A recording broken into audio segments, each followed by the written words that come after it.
last presenter on this particular topic, honor code. I'm last presenter, I'm a solo presenter, but still, I'm a social animal. I just want to let you know. Before I go to do my presentation, I would like you to give a little bit of time, like 15 to 30 seconds, because I have chosen these values, 8 values. Actually, you can add many more, but among the 8 values, I have also added the honor. And apart from the absolute needs of human beings, from food and shelter and clothes, these 8 values are very important that we are even prepared to die for. Not everything is important for everyone, but at least honor is there. And this is my own impression after reading the book. And this also makes sense how much honor is important to our life. And I'm not going to repeat once again. However, because I'm going to present the overview of the whole book actually, I just want to take you back to last week. This is the overview of my presentation. I'm not going to read really because you already know most of them. In order to deliver the message, Anthony Opia has charted 4 historical events that you have already you are familiar with, and he takes different 4 historical episodes from different parts of the world. So you can go straight to the critique. I mean, we know all this. All right, okay. And I have also tried to visualize the all 4 stories that we already talked about. Nature of Duelling, you can read it. We heard it last week from the very first group.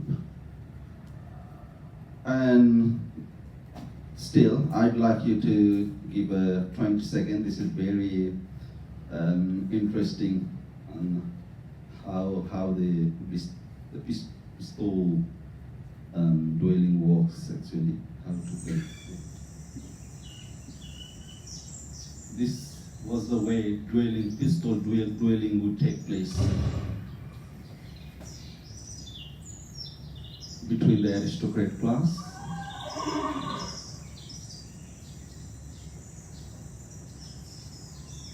it doesn't mean that the both party would be killed or both party would be harmed. Sometimes they would be, if they reload, both they would go unharmed sometimes, but one is now killed or at least got injured. It's just for the protection of their honor. And it was between 2 very infamous dueling between the Duke of Edinburgh, the very first Duke of Edinburgh, and the 10th Earl of Winchelsea. I'm not going detail, but just wanted to remind you that Duke of Wellington was more serious about protecting his appraisal recognition we earlier heard about. Appraisal recognition is something different. On top of his recognition, respect, he wanted to protect his appraisal respect that he earned from the Napoleonic War in the Battle of Waterloo. And it was, you can have a look. And if you guys are considering writing your final essay on this particular book, we are not allowed because we are already doing on this. It's a very interesting one. Demise of world. Okay, I'm not going to read it. We have already talked this about. Food binding in China. I'm going fast forward. Abolition of slavery in the Atlantic. If you guys have, a professor has any question for me, we can later discuss on this particular topic. Samia Shawa, we have already talked about. It was in the chapter 4. She was killed just because she wanted to get divorced, and divorce was against the family honor in Pakistan, and she was killed. It was the story of back in 1999. She was killed by a murderer hired by her own mother. Actually, the murderer was their family driver, I think.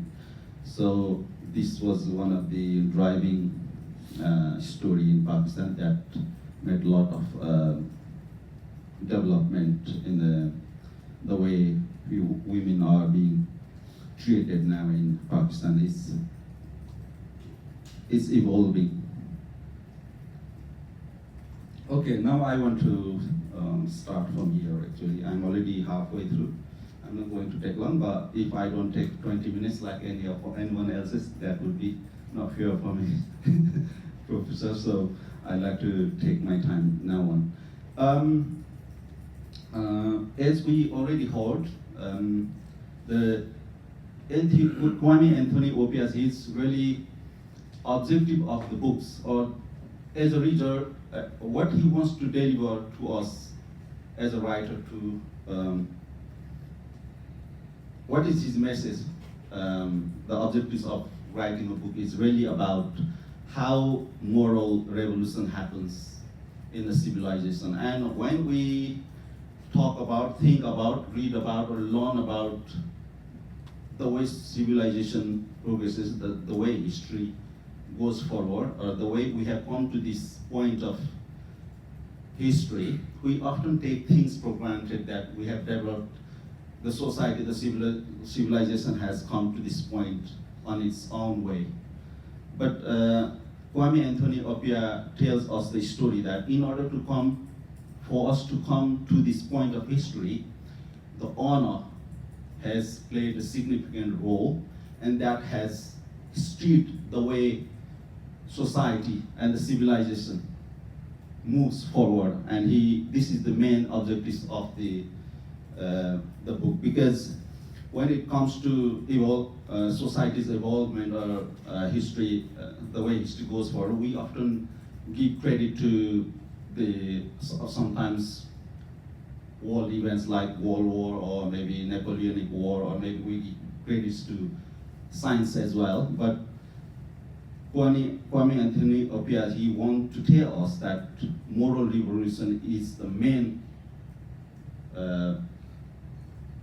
driver, the motor that leads society forwards, and we are, that's the simple message from him. How moral progress happen in general, scientific revolution, talk about, already I've described. And once again, this is the key message from the book. The author's objectives, continued from the last slide. How moral progress happens in general, how honor propelled moral revolutions in the past and could do in the future. That means the honor's role is still on. It was on yesterday, and it is still significant for the future things to happen. Religions themselves are not enough to drive the reform, as we already heard. The duelling wasn't right, and there was talks going on for years, for centuries, but duelling didn't happen. Duelling didn't stop up until the mid of the 19th century, and it was the talk of honor. Honor was the central subject that propelled the history forward and the way society moved forward. And we can religion. We can also relate this to the honor killing as well. The way how women should be treated, how Africans should be treated, who were enslaved at one time in the history. So religion themselves are not enough to drive the reform. How ideas of honor helped drive some of the history's most significant moral revolutions.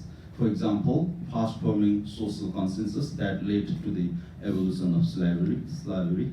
How societies are brought to repudiate immoral custom they are practiced for so long. Food binding, for example, moral revolution comes not from imposing ethics from the above, but from harnessing the ancient power of honor from within. Like, dueling was not right, it was illegal for centuries. But, and there was a law as well. It was illegal, but that law, which was imposed from the top, that simply didn't work up until the honor came to the central front of the moral argument or intellectual argument in England. So this. Sorry, this is very good, very helpful, but yeah. we know this, so if you can move on to critical evaluation. Thank you, Professor. Yeah, I'm going to. So this is, you guys can come with many other ideas, but these 6 points I picked up, we can discuss later if you like. Revolution did not come about as a result of speciality moral argument. Actually, simply I'm repeating the same. Historical example illustrate how moral revolutions happens. The historical episode are the same once again. Honor is a social and cultural content. Okay, rather than repeating this one, I'm going to jump to another slide which may be more interesting or maybe more kind of critiques. Is the idea of honor a core or auxiliary factor in a moral revolution? I can elaborate later. Isn't Appiah's talk honor a universalistic term? The concept of honor can be subjective and may be culturally relative. One person may perceive as honorable, another may not, and the problems associated with honor can differ as well. The law of the club itself is a motivator of the driver or the social change. Is the sense of honor the necessary evil? I'd like to elaborate more, Professor, on this. Actually, what I mean is, number one is, in order society to move forward, moral revolution to happen, it's my understanding, or at least my critical reflection, that honor may not be only one factor that really moves society forward in terms of how society thinks about how to behave. So this is just one of the question that came into my mind. To come with a particular example, okay, I can come later. And number 4, if you guys have not already read the book, actually law of the cloud means one society who listens to, like maybe Sun Yat-sen, and maybe Xi Jinping, or maybe Angelina Jolie, yeah? I mean, a kind of role model to which society follows, to whom society listens. But what my critical reflection here is society led by a person, law of the cloud, led by a aspired person, or I mean, the more, what we call it, role model. Is society led by role model? A role model is the product of society. Because according to Marxist point of view, the historical historical materialism point of view, any person or any leader is the product of the society and the product of the time. Like Mao Zedong, he's a great leader, but even Lenin, he was a great leader. But even if Mao was not there, even if Lenin was not there, the society would, the time would produce a kind of role model anyway. What I mean by this here is, even if Kang Youwei was not there in China, there would be something at some point, either later or sooner or later. That's why the question here is whether the role models like Kang Youwei, who steered the moral revolution about the abandonment of food binding in China, whether Kang Yuwei or other literati in China was the product of the time, or whether these literati led the Chinese society forward to the next generation. It is something to ponder about, or we can discuss. Maybe you guys can discuss in your essay. I came up with this critical reflection. And finally, number 5, is the sense of honor a necessary evil to have? This is because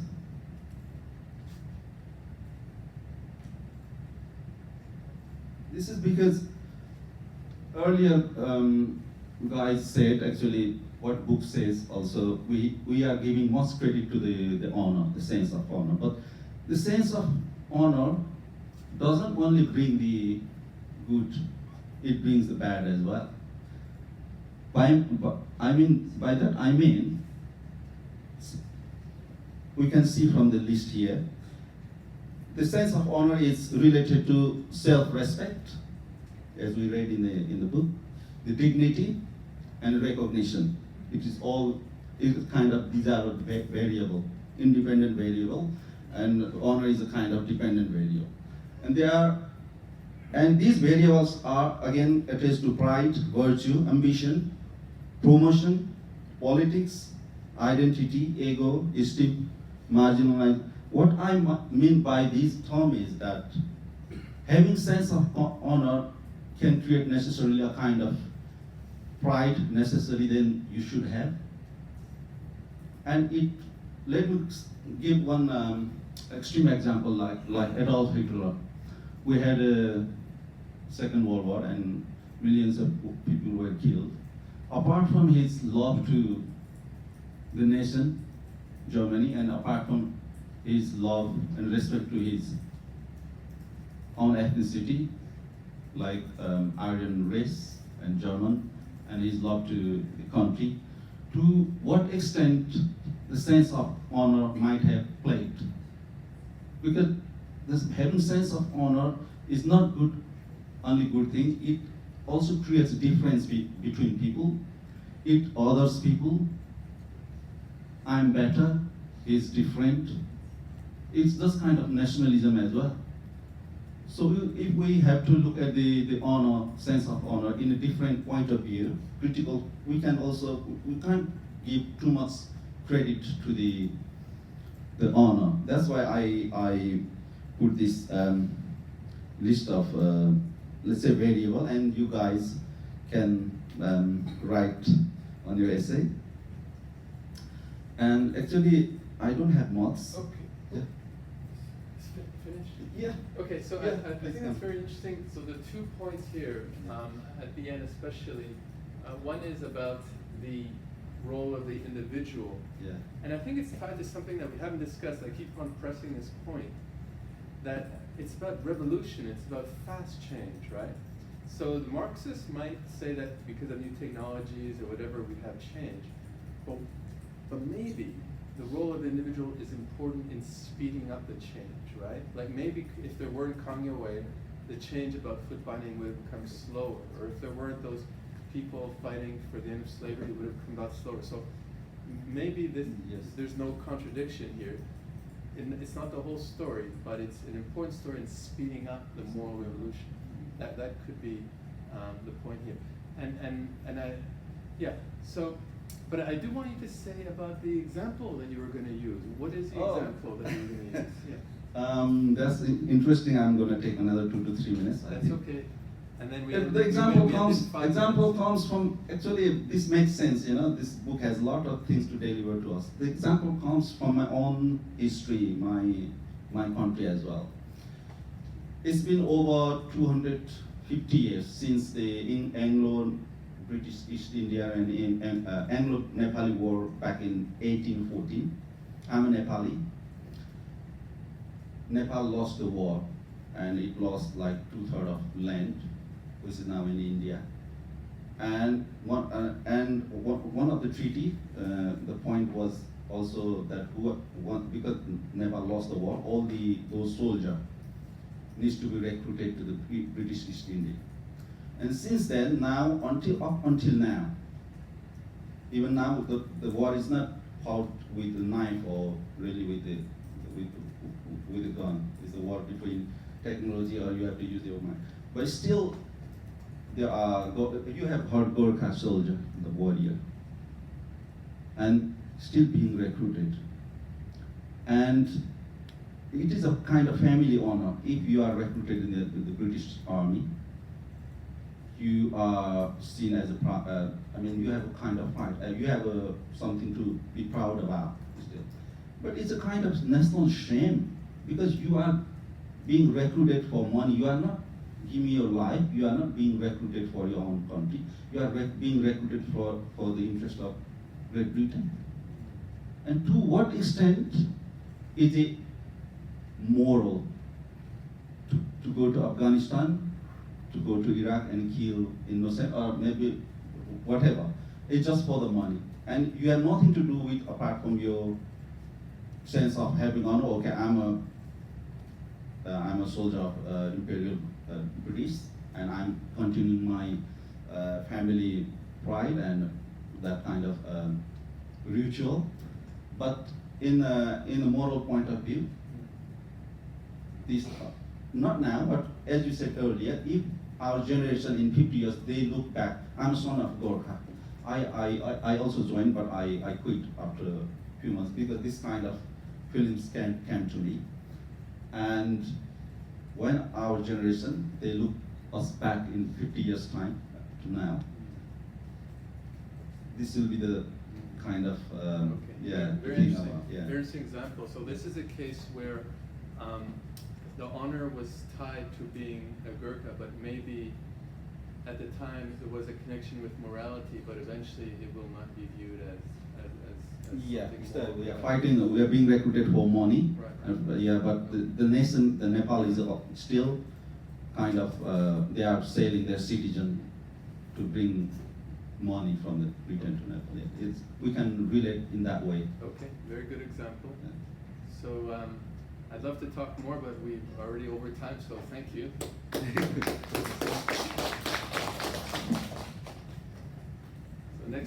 next week we have about justice for animals. How can we motivate that justice? That's going to be the topic next week. Thank you.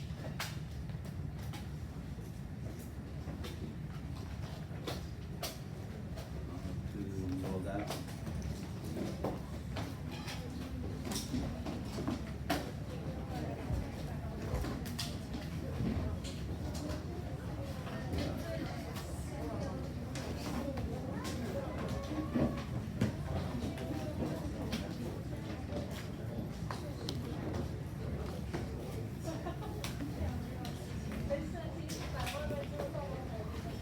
Thank you, Professor.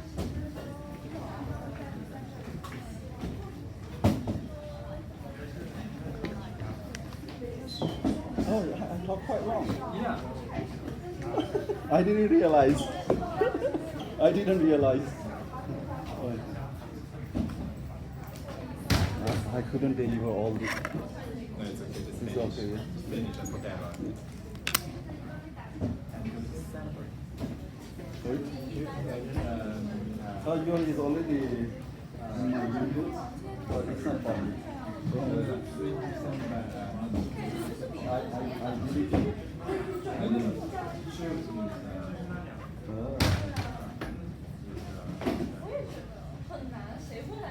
Oh, yeah. 我来之前的心理预测就是转不出去。 是找房子真的很麻烦，实在不行能不能在这待到晚？ You go to the video and then you know this. Show you how to do it. Yeah. You talk 25 minutes, no? That's good for you. We talk a lot. Yeah. So short. Okay. So, Okay. yeah. Go to